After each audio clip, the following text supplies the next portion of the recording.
Another episode of Eating Mangoes with Blake Emory here on the World Trade Center Marina. Big old World Trade Center. Welcome to another episode of our show. Today we're talking about sailing around the world in the art tour. The boat business, the boat life, all of it. Yeah, it's a cool life. You know, it's an old way of life that mankind's been traveling around these seas.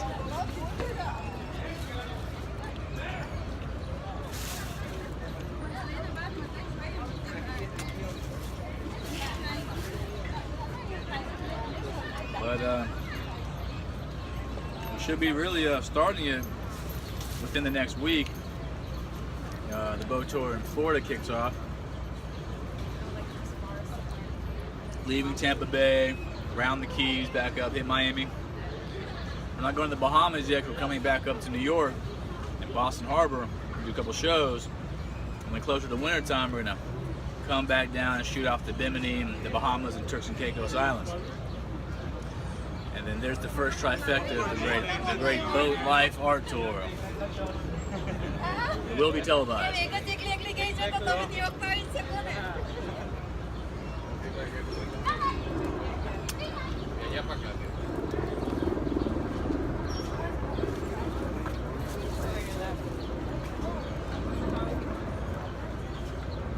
Pretty fancy boats out here in these New York marinas.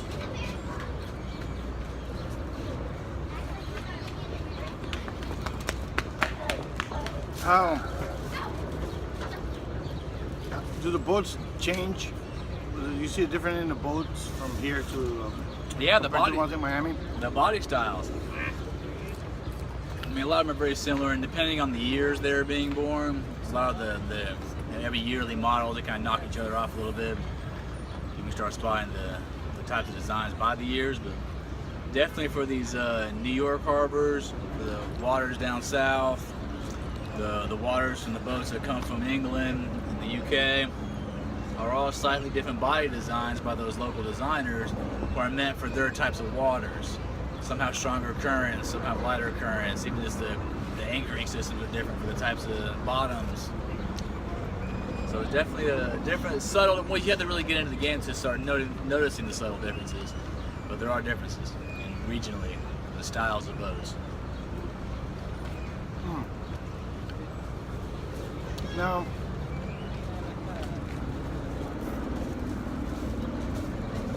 I just want to become a captain. Well, and it depends what you define a captain as. Like, a man with a captain's license is what the government tells you that's a captain. Obviously, a pirate captain doesn't have a captain's license, but you do have to have a boat. So to be a captain, you have to have your own vessel. You know, and again, in government terms, you're just a skipper. If you have a vessel with no captain's license, then you're only the skipper of the boat. But by pirate law, if you have a boat, you're a captain. So when people ask me, Blake, are you a captain? Yes, I'm a captain because I have a boat. Oh, nice one. That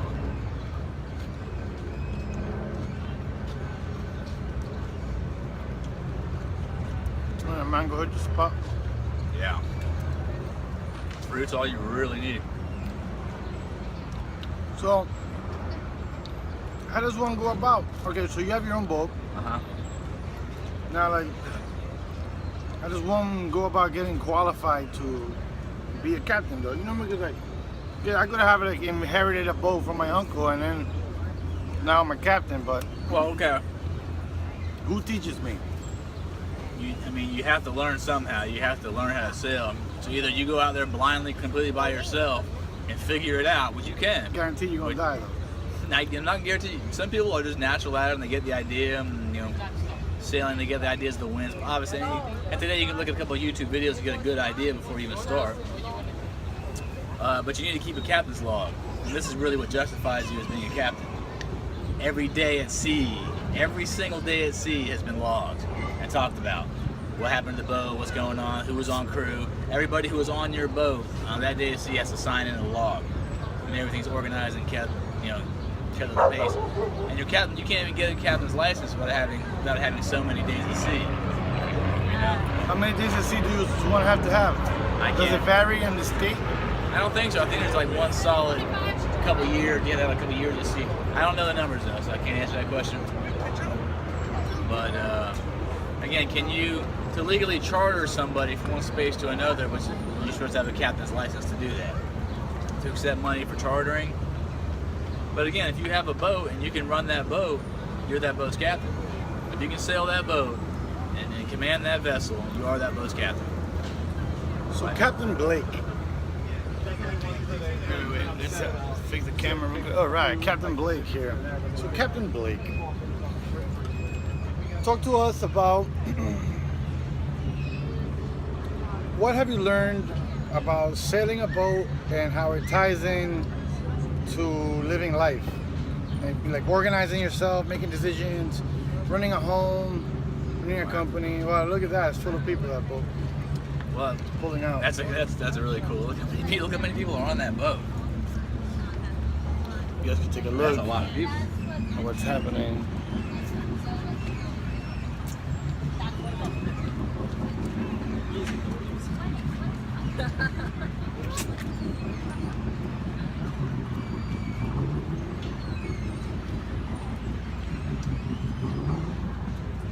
See the buildings of World Trade. Well, that's where we're at, guys. All right. Killing this mango pit though. Oh yeah. I don't you guys think I'm a complete Watch the animal savage there. at work. I'm getting pretty savage on this mango pit, so don't judge me. You should see him on the beach. Anyways, so Captain Blake, what does like what would you tell a young artist? Well, before you go on, I haven't answered your last question. Oh yeah. Which was what has being a boat captain, a sailor, and what has it taught me about life and how to live. And like I say, I've been a seaman since before I was born. Since before I was born, yeah. But no, you learn to be in harmony with nature, which is the ultimate lesson of all. If you learn to be in harmony with nature, you learn to be in harmony with your environment, with your life, and it reinforces that Renaissance man philosophy of a man should strive to be great at all things, or a woman should strive to be great at not just one thing, but it's a way of life, and therefore you become not egotistically great, but great at all things. It's a frame of mind. You just have to keep activating the mind and feeding the mind, body and spirit, and be in good health. I learned all these things sailing around. I learned that we need to take care of our environment, to live in harmony with nature. You learn that you are, for as amazing as you are just as insignificant in another way. You're just a small speck in this huge, vast, plexi universe, multiverse. But without the presence of every single molecule, it's impossible for this exact pressure to be in place, and this exact balance that we're living in homeostasis right now. So you are that vitally important to the entire scheme of the universe, but also recognize that you are just a small piece of it, of this giant interworking thing. And then the energy that you output either grows or destroys other energy around it. And this is what I've learned in my time at sea. Okay. That's good. Again, don't judge me for my savage, my final savage. Look at the savage with the mango. But this is how you eat a mango pit. Still didn't know. Alright. Mango pit's the best part. Yeah. You can just gnaw on this thing for like 30 minutes. Ladies, take note.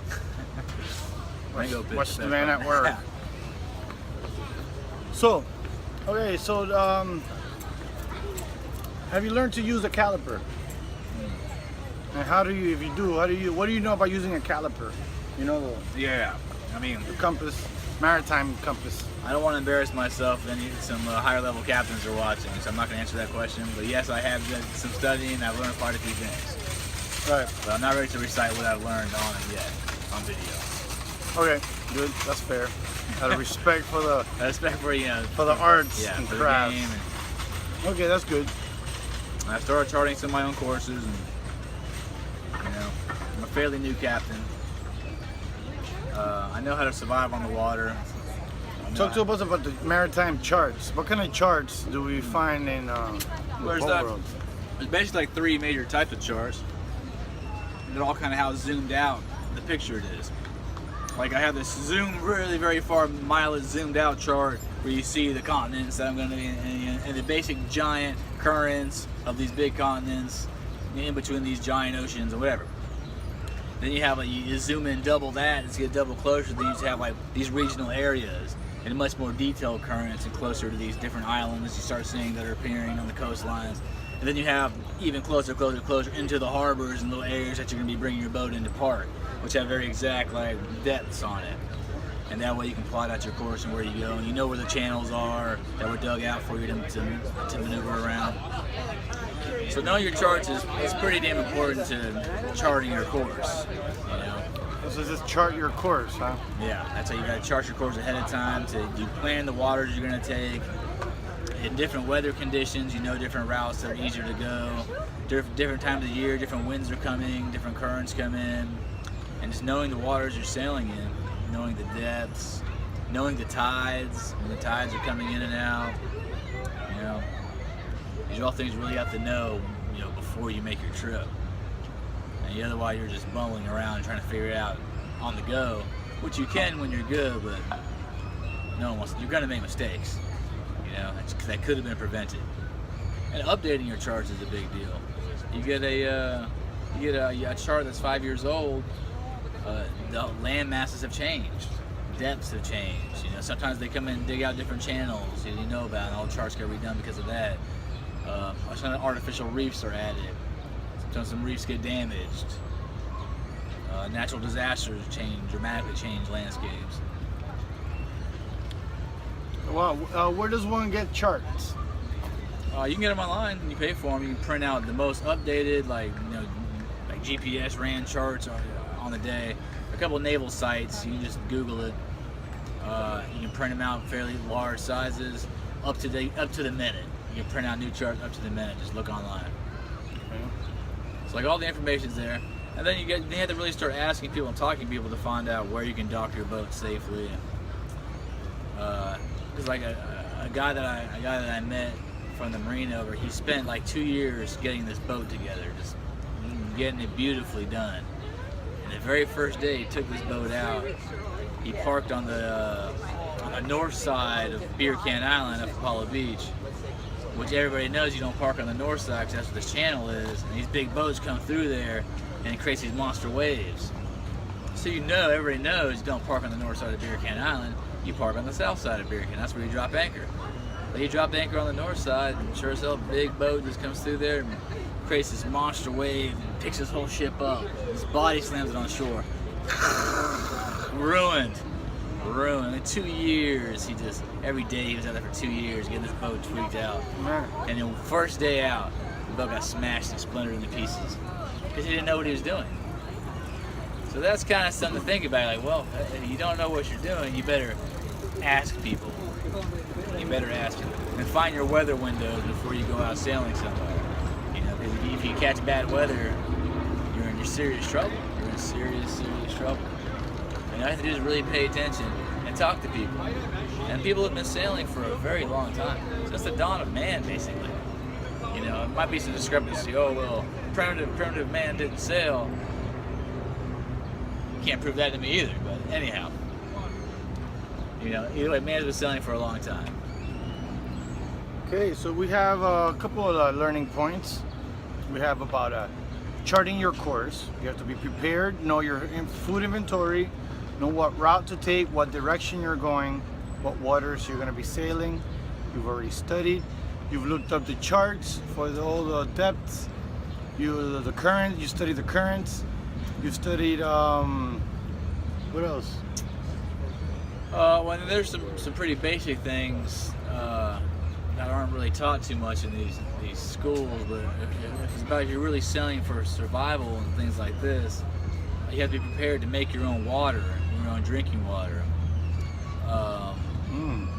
Like I can boil. I have a teapot set up just for boiling salt water in my tube. No, sir. No. We don't. It was there when we arrived. So you boil the seawater, and I have a tube that comes out into a curve, and the condensation is like distilling. I boil it and distill it, and it comes out pure drinking water on the other end. I have Berkey filters that are ceramic filters. I just ordered 2 more, and I'm building another canister just for the boat. Just so basically anything I can pour in there and filter into pure drinking water. And I'm getting I installed an air conditioning unit, and the dripping from the AC that it causes. Condensation. You can't drink that directly, but I can filter that, and I can also put it back in my distillery unit. But I get 3 to 5 gallons a day off my air conditioning unit, just condensation dripping into the pail below. I have to capture it. Now I'm creating my own drinking water. Now worst comes to worst, I just have a 5-gallon bucket of sorts. You fill it full of anything you can. If you just have plant matter, piss, whatever you got, salt water, you just have to have another smaller container that goes inside of it that doesn't go under the level of whatever piss water you have in there. And then you have on top of it a piece of plastic or anything that comes to a V or a point. You know, if it's just a piece of plastic, I know that. you put a rock on top of it and it points it down to a point, and whatever that is, water or banana peels or mango stuff, it kind of evaporates and begins to condensate on top of the plastics, and it all falls down at that little point, and then drip into your clean bucket below. And now I'm making water out of virtually anything.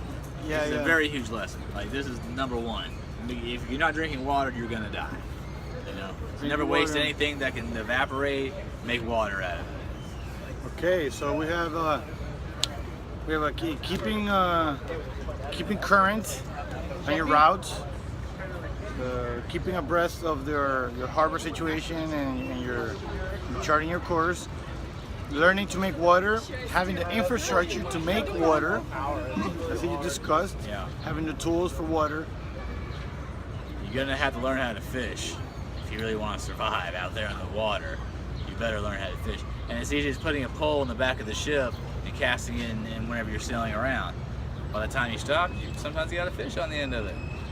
But learning to fish is an obvious way of surviving on the ocean. If you're creating your own water, getting fish, and obviously stock as much supplies as you can, now you're surviving. You're ready to move around. So that's a big life lesson. It shows how organized and in tune with nature, educated about nature, abreast of the weather situation. Also educated on how to read your charts, by your course, and also getting organized, making water, learning to fish. What else? Which it all translates to how to live one's life, you know, in accordance to how to navigate your ship that is your life and your decision-making process as a human being in your society and community. Well, and even the organization required in sailing itself. So you gotta learn how to run the lines and run the sails. You learn your points of sail, which way your sails are facing to catch which type of wind. And these are all huge lessons of life. In nature, like, things work a certain way. Like, if the wind is blowing at me, my sails have to be at this angle as my ship is going at slightly 45 to catch the wind that would essentially push me back if it wasn't for my keels pushing against the current in my rudder, and it's making me shoot forward. What's that called? That's just steering the boat. That's just sailing. That's just actually sailing. Like, you have to know where the points of sail are.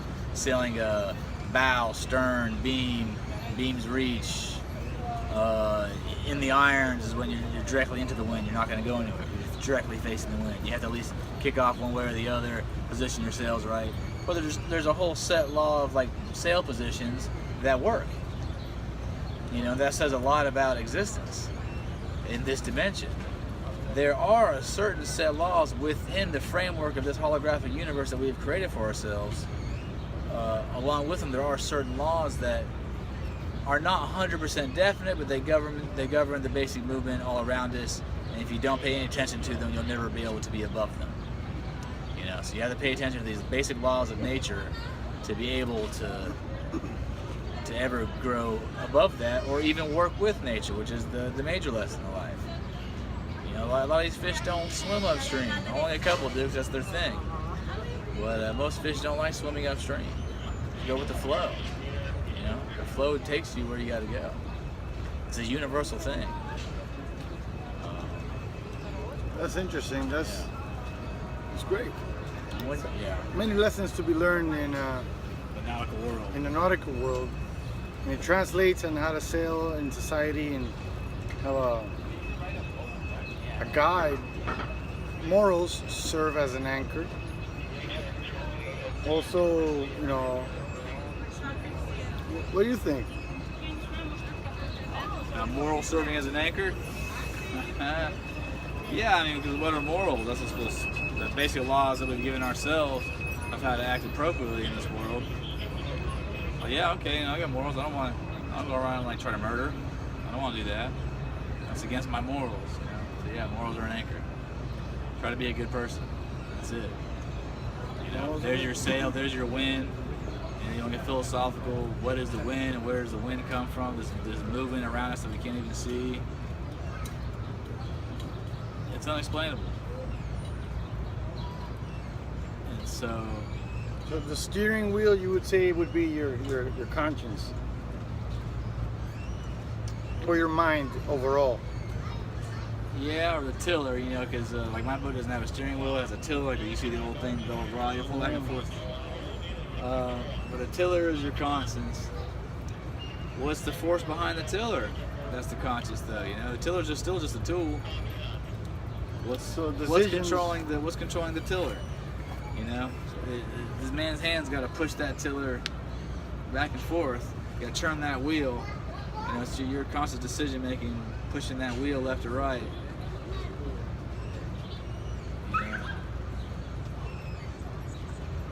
Oh wow, the tiller. So you don't have to deal with steering mechanism and.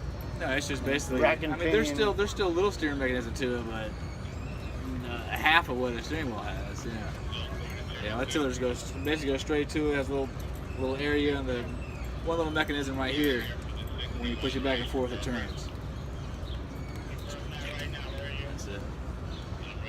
Good. So I hope you guys found this segment interesting, and we'll be back for a commercial break. Right on. Yeah, and we're gonna post. We're gonna be shooting from the boat here pretty soon, so stay tuned. I'd like to say hello to a word from our sponsors. You want to thank some of your sponsors? Well, I want to give a shout out to Emory Vodka, Genie Canvas, good guys there. The Galactic Artists Guild, the Brooklyn Artists Guild, South Beach Screenplayers and Screenplayers International, Cinema. Yeah, so shout out to all those sponsors, and may we all rise to the top together. Oh, great. We're back. Stay tuned for a commercial break.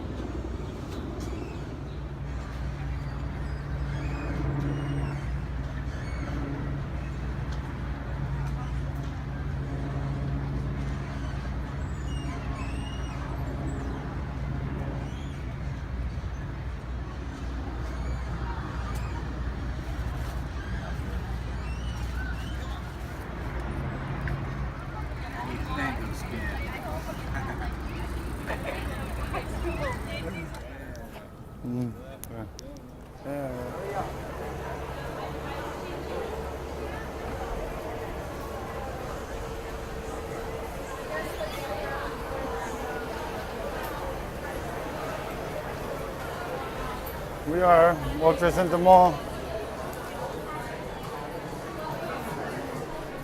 World Trade Center. Anyway, Mr. Emory. Right.